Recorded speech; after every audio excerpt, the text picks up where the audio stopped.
Eu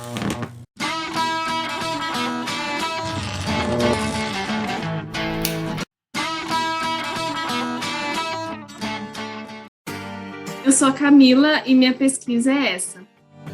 Olá a todos, eu sou o Rafael, aluno do mestrado em Química Aplicada da UDESC, e hoje quero agradecer a Camila por participar de mais um episódio da série Minha Pesquisa é Essa e por compartilhar um pouco do seu conhecimento com aqueles que acompanham as redes sociais do Cientificidade. Camila, para começar, você poderia nos dizer um pouco sobre como foi a tua formação, seja o curso, as instituições em qual você realizou? Sim, olá a todos conectados, assistindo ao Cientificidade. Primeiramente, gostaria de agradecer o convite de vocês em participar dessa conversa um pouco sobre a minha formação, sobre a pesquisa.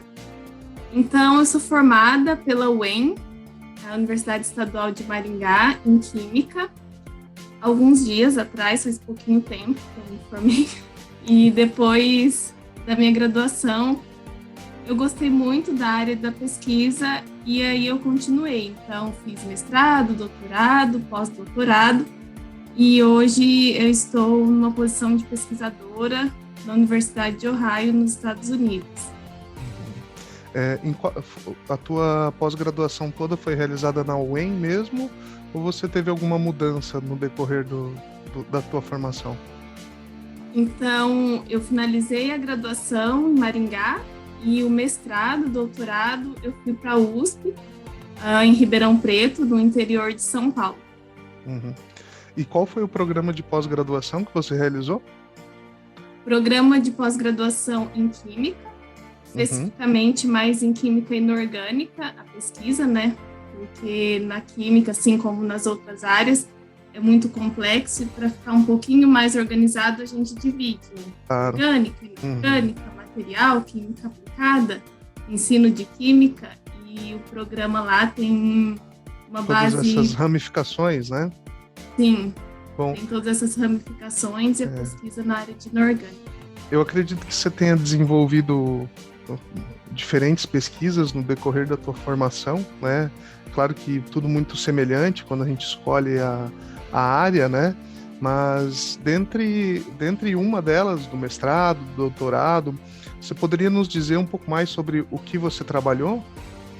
Qual foi o seu trabalho? Então, claro, na área de inorgânica, a gente também tem outras ramificações. E dentro da inorgânica, minha pesquisa foi relacionada com a bioinorgânica. Então, o que seria essa bioinorgânica? É a parte da inorgânica que tem aplicação para biocoisas. No caso, a biocoisa que a gente estudou todo esse período, isso assim, de uma maneira bem simples, foi o desenvolvimento de novas drogas, novos fármacos, mais especificamente novos metalofármacos, para serem aplicados na terapia do câncer. Então, desde o mestrado, doutorado, eu iniciei a pesquisa no desenvolvimento desses metalofármacos para serem aplicados no tratamento do câncer.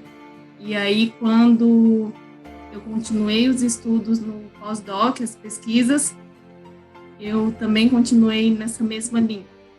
Só que uma diferença do mestrado, doutorado, e depois a pesquisa do pós-doutorado, foi que no mestrado e doutorado, eu até brinco, eu estava do lado negro da luz, né? E aí no pós-doutorado, fui para o lado da luz.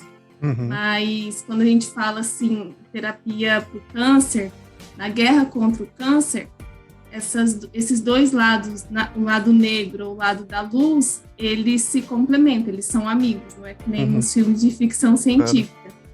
Então, aí no pós-doutorado, e a pesquisa também que eu realizo até hoje, é a terapia do câncer, mas utilizando luz.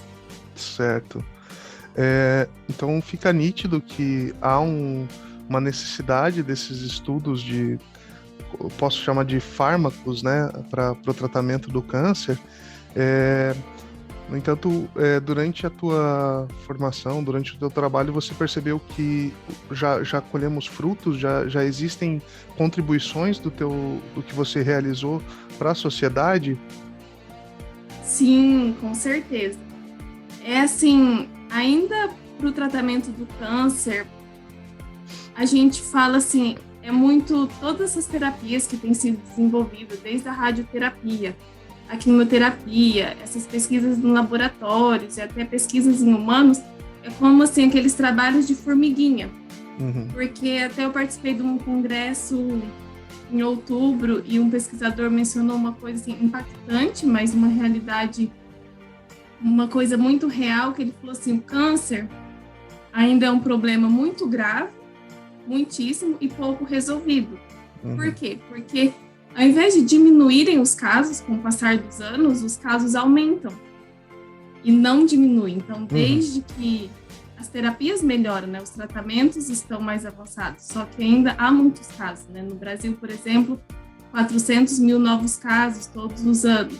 Então, ainda é alarmante. Então, essas pesquisas, principalmente dos laboratórios, essa pesquisa básica que a gente desenvolve, contribui. Então, no caso do mestrado e doutorado, a gente conseguiu desenvolver novos metalofármacos e que tiveram atividades bem promissoras para células de câncer, no caso era câncer de pele, e abrimos portas para novos estudos e novas pesquisas nessa área.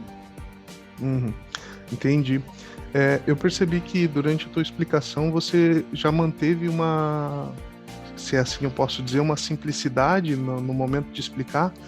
No entanto, um dos meus questionamentos que eu tenho é que se você precisasse explicar o teu trabalho, a tua pesquisa para um estudante que tivesse acabado de entrar no ensino médio, ou seja, ele não teve contato com a química, talvez muito breve com outras ciências, como você faria para passar a ideia do seu trabalho para esse tipo de situação, né, para esse estudante?